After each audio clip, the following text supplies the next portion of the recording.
so welcome to Beards and Baseball, because I got a pretty sweet beard and we love talking about baseball. Now today we're going to talk about maybe the biggest story in baseball this year, even more so than what his team is doing. That it has finally happened. The Washington Nationals have shut down Stephen Strasburg. At 2/3 of an inning short of the 160 inning limit that they set for him, they shut him down. But let's look at this.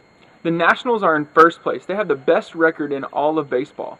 And Stephen Strasburg is not even arguably, clearly their #1 pitcher. And they decide to shut him down. We've never really seen this before. But really it begs the question, is it necessary? That yes, Stephen Strasburg had arm trouble, yes, he had Tommy John surgery, and you don't want to overwork him. You don't want him to be like Mark Pryor or Kerry Wood for the Cubs. But thankfully for the Nationals, they don't have Dusty Baker as their manager. But what the Nationals do have is a first place division lead in the NL East, the best record in baseball, and one of the hottest teams over the course of the entire year. They've never really had a slump going into the playoffs.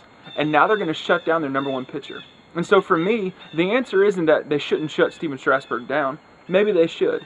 But the thing that I have a problem with is how they handled it. If you know you're going to shut him down at the beginning of the year, and you truly believe that you have a good team, then why wouldn't you have him pitch all of the big innings at the end of the year instead of at the beginning of the year?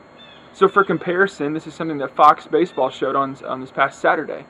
That yes, he's a Brave, I understand, but Chris Medlin for the Atlanta Braves is a pitcher who had Tommy John surgery a few weeks away from when Stephen Strasburg did. Yet Chris Medlin was the NL Pitcher of the Month for the month of August. Because he's still pitching strong. He's barely over 100 innings. Because for the first 2 months of the baseball season, the Braves kept Medlin in the bullpen.